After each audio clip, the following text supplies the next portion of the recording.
It's natural SC.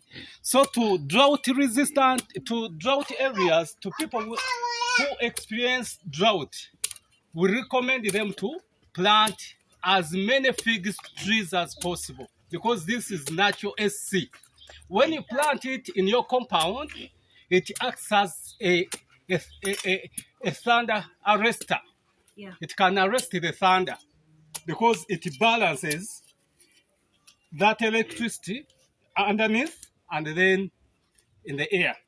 So it's good to plant in the compound for natural SC, for thunder arrestor, for water, for medicine, and a number of benefits. Yes, are we doing two? So that's why we plant these fig trees. Actually, we urge people, we urge the community, all Ugandans, to plant as many fig trees as possible. Because our Uganda is really the pearl of Africa. So when we plant these trees, we will not regret anymore.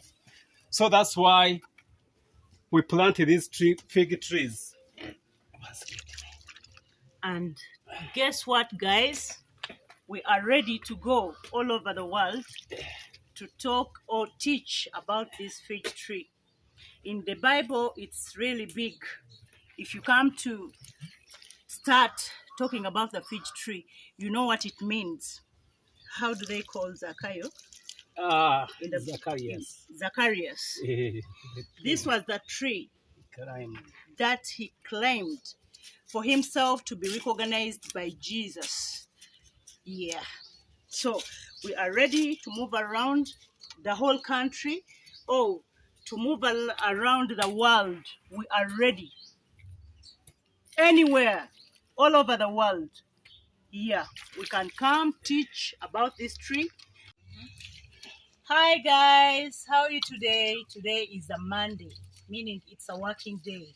You know, I focus a lot on these young kids, the children of tomorrow, the presidents of tomorrow, doctors, surgeons. We have everybody here. We have everyone on board.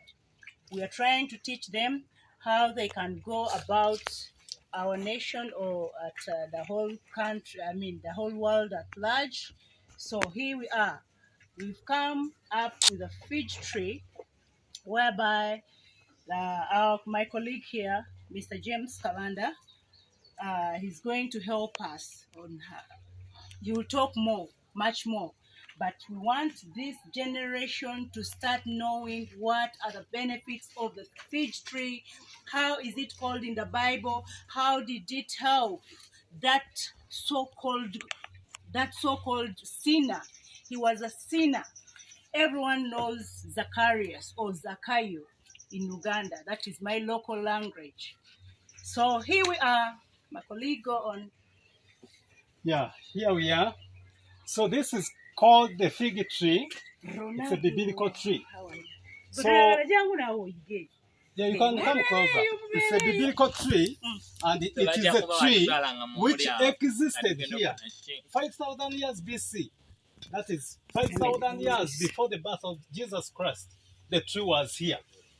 And it is a tree of life. Actually, when you read the Bible, they call it the tree of knowledge and understanding. Other scriptures call it tree of life. It is a tree of life. When you come under it, what do you feel? What do you feel when you're under it? How do you feel, guys? How do you feel? Fresh air. Yeah, wow. So it is a tree which provides natural SC. It provides natural SC. That's why we tell you that you need to plant these trees.